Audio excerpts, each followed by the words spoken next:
Thank you very much, Senator Akaka, for the opportunity to appear before you today. It's been my honor to serve as the elected president of the Joint National Committee for Languages for the last 4 years.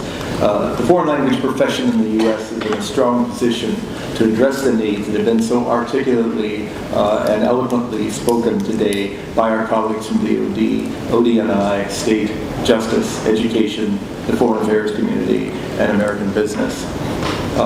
If we are to meet the demands of keeping the peace around the globe, as called for by Secretary Panetta, of engaging audiences and institutions around the world, and not just their English-speaking elites, as envisioned by President Obama and Secretary Clinton, and also detecting the intentions and preventing the actions of those who would do us harm, as NSA Director Michael Wertheimer has stated, then what is needed is a citizenry and a government workforce that includes substantial numbers of persons professionally fluent and culturally literate in the major languages and cultures of the world.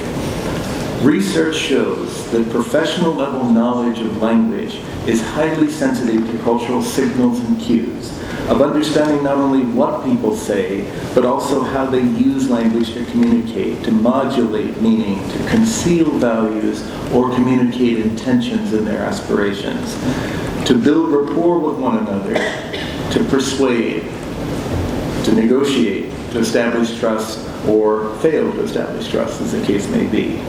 Information transfer, by the way, something machines are fairly good at, is a relatively minor part of communication if you look across the mass of communicative documents that we have. The cultural component is what is central. It's specific to each language, not something generically global. And here I differ a bit from one of the comments made earlier today. It's specific to each language. It can be very hard to discern, especially if you've never set foot outside a greenhouse or a classroom in this country. We in the foreign language field therefore salute yours and the U.S. government's decision to raise the bar for language designated positions across agencies to level 3. But the real answer for scaling up the system and delivering speakers, readers, and analysts of major world languages and cultures to the new level required by the government is to begin that training as far upstream as we can take it, as you have said today, with an extended sequence of K-12 system, periodic opportunities for full immersion in the target culture, continued advanced and content-oriented study at the university, and a strong language maintenance strategy for the federal and civilian work corps employees. Thanks to the NDEA, half-century ago, the U.S. has been able to maintain a core capacity at the university level for foreign language and area studies for most world areas through Title VI and Fulbright Hays, both of which have been unfortunately reduced by 40% over the past 2 years, alongside the outright elimination of FLAP, which you have commented on. This is movement in the wrong direction. And here I simply want to mention programs that are making a big difference in the foreign language field right now on the ground. The StarTalk program, funded by NSA, is running high-quality stateside summer programs for 159 different programs in 10 languages in 48 states and the District of Columbia. It's making a big difference, even though it's not been out there very long. The State Department is investing more than $30 million a year in the Nestle-wide CLS and related teacher programs, supporting critical language study for more than 1,500 American university, college, and high school students a year. That Nestle-wide program, for example, is open to any student in the country and has a remarkable level of language achievement even for the short period that it works. Similarly, the CLS program has done the same thing for the undergraduate students.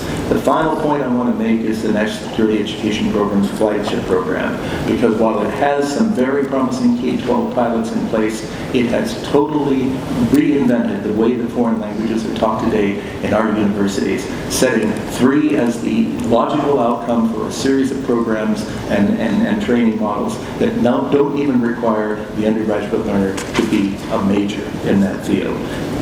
Together, the Nestle Group and those supported by Title VI and Fulbright Hays are low-cost, high-quality, proven models that we believe are scalable. They're working in a few places right now. They could work in a lot of places with the same level of success. Thank you for the opportunity to comment on it. Your testimony notes that there is a general lack of knowledge of how to develop and implement language training. from early childhood.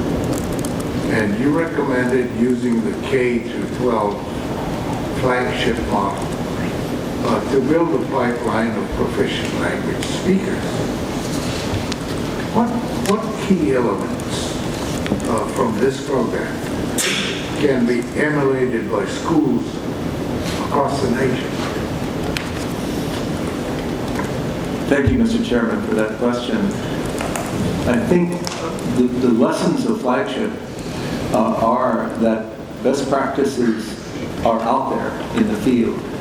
Flagship did not sort of create a bunch of mystical new ways of learning language, but rather it mobilized the best thinking in the field and stood back with a certain perspective and said, how can we do all of this better and in a consistent way? I think in terms of the federal role in the Flagship model, it's a very clever one in the sense that it doesn't attempt to purchase a turnkey shop of some kind, but rather looks at those limited points of leverage along the way where a federal boost can make the difference in whether a program survives or a student is motivated or the progress in learning that language is suitably advanced.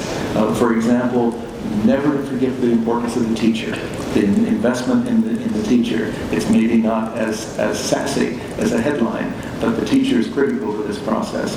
Another really strong lesson we've learned is that the overseas study piece or the summer intensity study piece can fit into a curriculum without doing damage to everything else. In fact, if you do it well, then you can actually pursue part of the major requirements later on, harking back to Alan's point about requirements. Those requirements can actually be continued overseas in the setting in a direct enrollment model. So I think the key to Flagship really is mobilizing the best practices which are out there now, the standards, the outcomes. The field has its act together in that sense.